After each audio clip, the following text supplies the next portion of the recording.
ఓం నమ శివాయ. మనం మహాభారతాన్ని పరిశీలించినట్లయితే అందులో యక్ష ప్రశ్నలు అనేటువంటి ఒక ఘట్టం వస్తుందండి. ఆ యక్ష ప్రశ్నల్లో అద్భుతమైనటువంటి విషయాలున్నాయి. మన నిత్య జీవితంలో కూడా మనకు ఎంతగానో పనికొచ్చేటువంటి అద్భుతమైనటువంటి విషయాలను మహాభారతంలో ఆ యక్ష ప్రశ్నల్లో వ్యాస భగవానుడు తెలియజేశాడు. అవేమిటి? ఒక 2 ప్రశ్నలు, 2 సమాధానాల్ని ఈరోజు మనం చూద్దాం.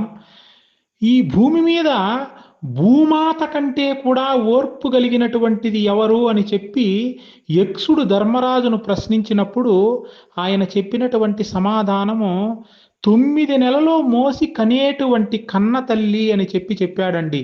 నవమాసాలు మోసి ప్రాణాలకు తెగించి బిడ్డకు జన్మనిస్తుంది కన్న తల్లి. కాబట్టే ధర్మరాజు భూదేవిని మించినటువంటి ఓర్పు కలిగినటువంటిది కన్న తల్లి అని చెప్పి సమాధానము చెప్పాడు. ఆ తరువాత యక్షుడు ఇంకొక ప్రశ్న అడిగాడు. అదేమిటి అంటే, ఆకాశము కన్నా విశాలమైనటువంటిది ఏమిటి అని చెప్పి, ఆకాశము కన్నా విశాలమైనటువంటిది తండ్రి హృదయం అని చెప్పి ధర్మరాజు సమాధానము చెప్పాడు. ఎందుకంటే తండ్రి చూడండి, ఎప్పుడూ కూడా సంసారం కోసమే పాటుపడుతూ ఉంటాడు. నా పిల్లలు ఇలా ఉండాలి, నా పిల్లలకు ఇది తీసుకుని రావాలి, నా పిల్లలకు అది చెయ్యాలి అని చెప్పి అహర్నిశలు కూడా సంసారం కోసమే కష్టపడుతూ ఉంటాడు తండ్రి. అందుకనే ధర్మరాజు ఇలా సమాధానం ఇచ్చాడు. ఆకాశము కన్నా కూడా విశాలమైనటువంటిది తండ్రి హృదయం అని చెప్పి. సర్వే జనా సుఖినో భవంతు.